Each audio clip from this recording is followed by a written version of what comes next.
yang di pertemuan kemarin. Sebelumnya kita mempelajari apa? Koligatif, yaitu ada penurunan tekanan uap, kenaikan titik didih, dan juga sempat penurunan titik beku. Kita mengingat kembali ya sebelum ustazah ke sifat koligatif yang keempat terkait penurunan tekanan uap. Kita ingat kembali bagaimana sih pengaruh dari zat telarut terhadap penurunan tekanan uap. Yo, ada yang bisa menjawab nggak? Ya? Zat telarut menghalangi air untuk menguap, sehingga bagaimana tekanan uap larutan tersebut semakin kecil terendah atau semakin tinggi? Semakin kecil atau semakin besar tekanan uap? Kalau di antara tekanan uap pelarut dengan tekanan uap larutan, besar mana? kan larut Sehingga kalau kita bandingkan titik didih air dengan titik didih larutan, besar mana? Larutan. Ya, titik didih larutan lebih tinggi daripada titik didih larutan.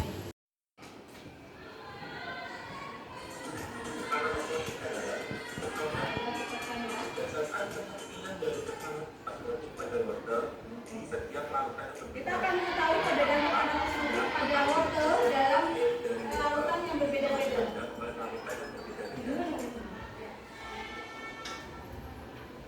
Alat dan bahan-bahan yang dibutuhkan untuk melakukan uji coba tanda lain.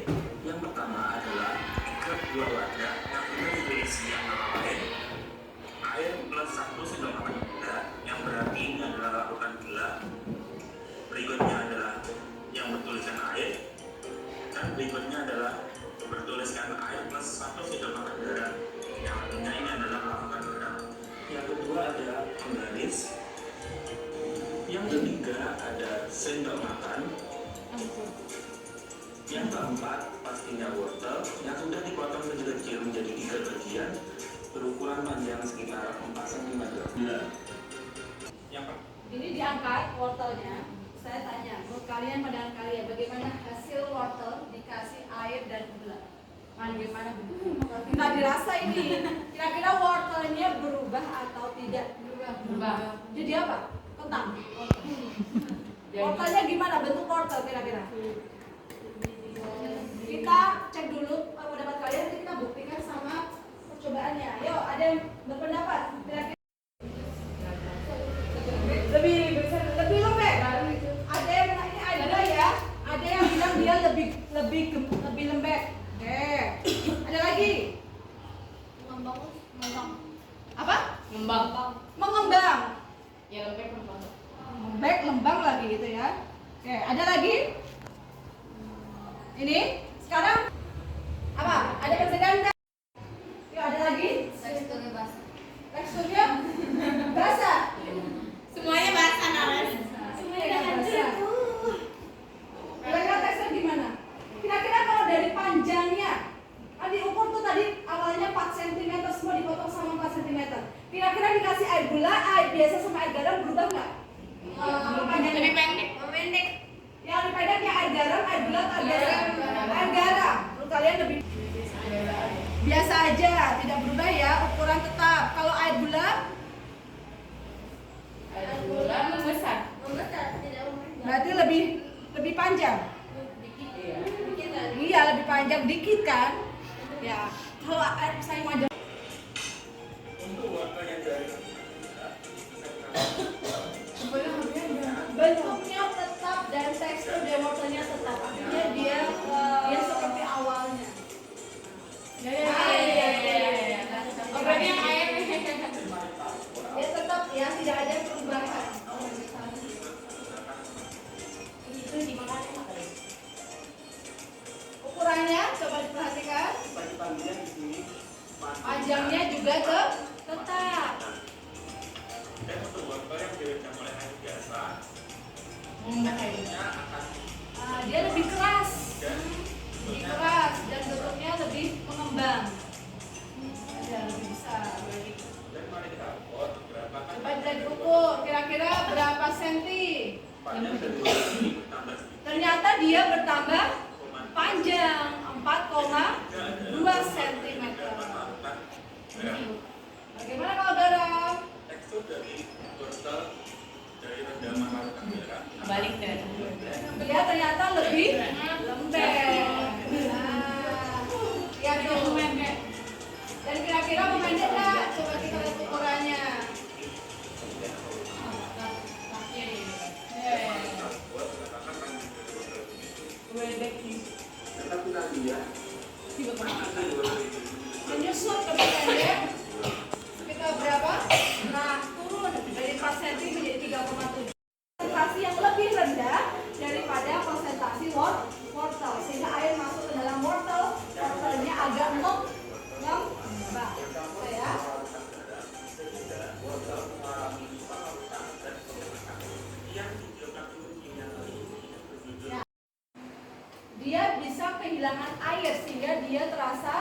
lembek.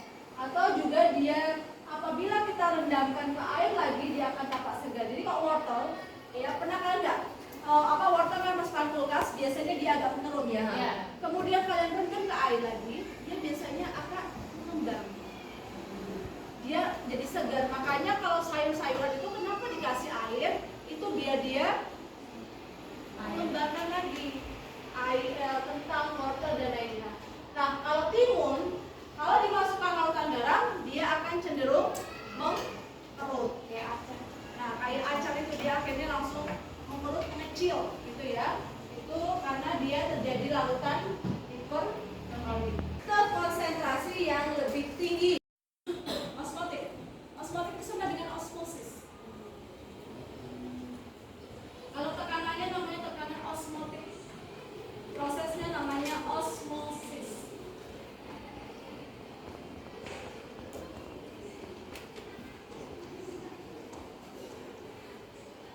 Sudah? Oke, sekarang kalian lihat di sini ada larutan gula 10 molar dan larutan gula 4 molar.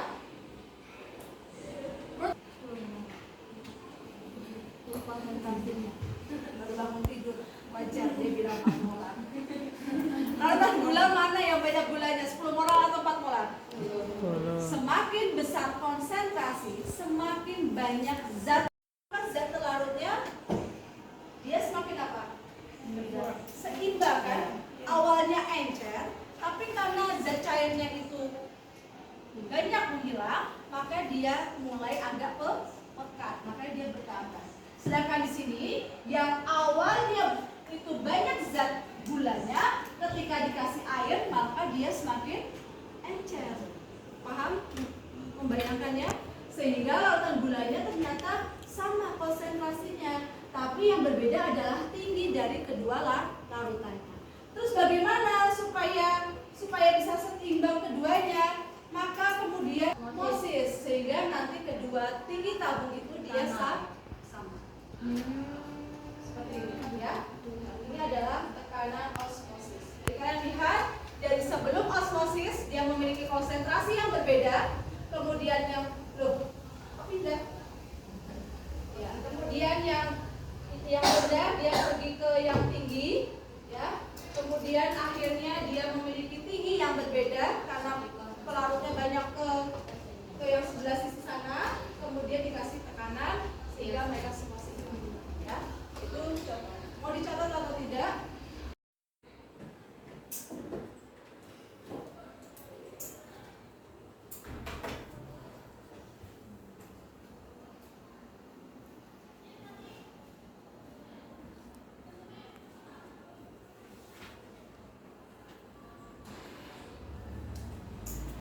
Oh, ini gimana? Perbedaan warna jelas. Dari dua zat tersebut, menurut kalian bisa dibedakan nggak? Kalau lautan gula bagaimana? Ada perbedaan nggak antara gula dengan airnya? Tidak ya, bercampur menjadi satu. Kira-kira kalau disaring air gula ini, bisa nggak kita menemukan tersaring gulanya? Tidak bisa. Dia tidak bisa disaring. Kalau untuk bagaimana susu? Dia menjadi satu fase atau dua fase. Nah, kita sekarang lihat perubahannya. Badan Pada satu hanya terdapat satu fase homogen yang fase jernih saja ya. dan stabil. Di sini tampak tidak terjadi pemisahan fase ataupun endapan. Pada gelas 2 tampak terlihat hanya satu fase,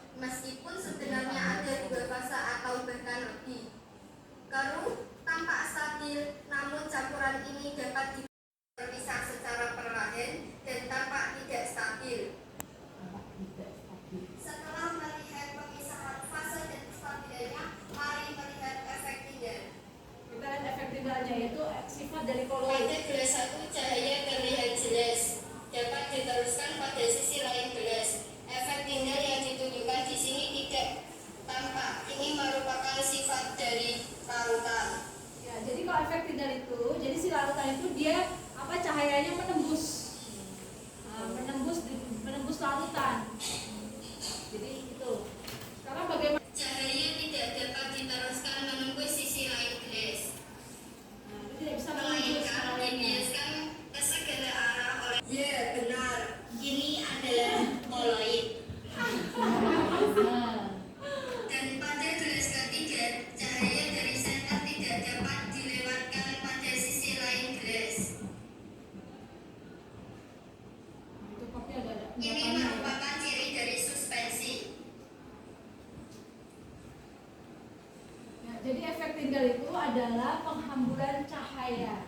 Jadi kalau tadi pada larutan dia tidak mengalami efek Tyndall karena cahaya itu bisa menembus. Tapi kalau pada susu dia tidak menembus, tapi dia hanya apa? Sedikit menghamburkan cahayanya dari partikel-partikel susu itu. Jadi dia terlihat ada hamburan. Di buku kalian bisa lihat di halaman. Tapi ini belum dijelaskan ya efek Tyndallnya ya. Ya, ada efek Tyndall. Nih, efek Tyndall koloid dapat menjelaskan fenomena warna langit yang berbeda-beda. Jadi efek Tyndall itu sama dengan penghamburan cahaya. Siapkan alat-alat itu sama es batu saja. Kasih garamnya. Ini mas, makasih Gus. Mereka semuanya di Ustazah Subang Garam. Ya, Oke, udah es batu kalian bisa pesan. Wadah. Ada sepeda bisa nggak? Ya nanti belakangnya bilang aku. Misalnya dia belakangnya.